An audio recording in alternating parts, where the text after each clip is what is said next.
warahmatullahi wabarakatuh. Halo teman-teman, di sini aku mau ngajak kalian seru-seruan membahas dua novel yang keren banget, yaitu novel The Last Symbol dan Demons dan Angel atau Malaikat dan Iblis karya Dan Brown. Nah, sebelum itu izinkan saya memperkenalkan diri dulu. Perkenalkan, nama saya Maharani dengan NIM E1C022175, kelas 6F. Nah, langsung saja yuk kita bahas ceritanya. Kalian pernah gak sih baca novel yang bikin jantung deg-degan tapi juga bikin mikir keras? Nah, aku baru aja selesai baca dua novel keren banget karya Dan Brown. Judulnya yaitu Malaikat dan Iblis sama The Lost Symbol. Dua-duanya tuh kaya banget sama misteri, sejarah, dan rahasia simbol kuno. Langsung saja yuk kita ke novel yang pertama, yaitu Malaikat dan Iblis. Ceritanya mulai dari sebuah kasus pembunuhan aneh di pusat penelitian paling canggih di dunia. Yang dibunuh itu seorang ilmuwan top yang di tubuhnya ada simbol misterius yang ternyata milik kelompok rahasia bernama Illuminati. Kelompok ini katanya udah punah, tapi tiba-tiba lagi dan mengancam mau menghancurkan Vatikan pakai senjata.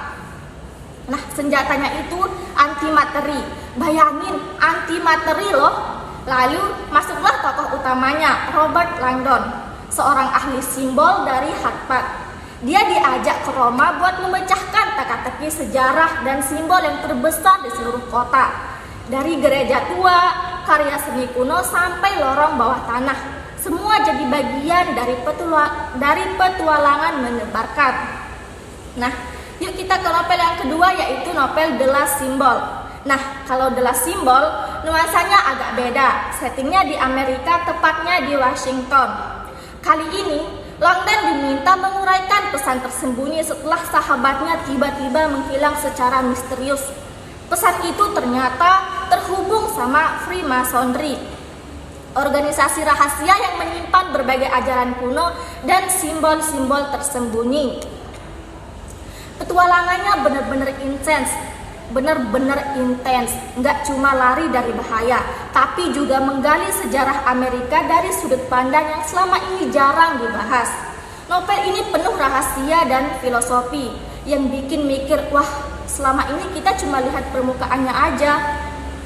Nah, kemudian apa yang menarik dari kedua cerita ini, yang bikin dua novel ini berbeda dari cerita misteri biasa adalah cara Dan Brown ngasih teka-teki, simbol dan sejarah bukan sekedar latar, tapi bagian utama dari cerita. Jadi rasanya kayak belajar sambil diajak lari-larian keliling dunia. Serunya lagi, pembaca dibuat mikir bareng. Teka-tekinya rumit, tapi pas berhasil dipecahkan, rasanya puas banget. Nah, kemudian pelajaran apa yang bisa kita ambil? Nah, dari novel Malaikat dan Iblis, konflik utama antara ilmu pengetahuan dan agama ternyata nggak harus saling bertabrakan. Justru ada titik tengah di mana dua hal itu bisa saling melengkapi. Kita diajak berpikir soal keseimbangan antara logika dan keyakinan. Sedangkan novel The Last Symbol ada pesan kuat tentang potensi manusia, tentang bagaimana pikiran dan kata-kata bisa membentuk realitas. Bahwa manusia punya kekuatan besar yang sering dilupakan, terutama dalam memahami makna hidup dan warisan pengetahuan. Nah, lalu kenapa filologi penting di sini? Nah, kalau bicara soal simbol dan tulisan kuno, pasti nggak lepas dari yang namanya filologi.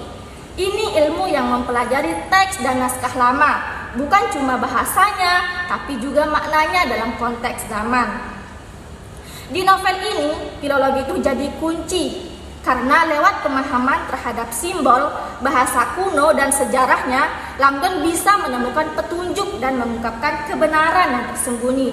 Jadi jangan salah, filologi itu bukan cuma urusan akademik, tapi bisa jadi alat buat memahami dunia dari sudut pandang yang lebih dalam dan luas.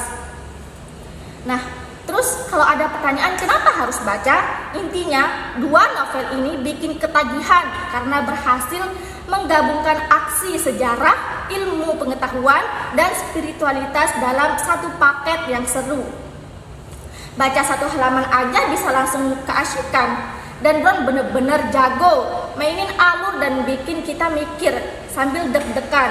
Jadi kalau suka cerita yang bukan cuma seru tapi juga bikin penasaran dan nambah wawasan, Malaikat dan Iblis sama The Last Symbol layak banget dibaca. Nah, mungkin kali ini sampai situ aja kita bercerita ya teman-teman. Sekian, assalamualaikum warahmatullahi wabarakatuh.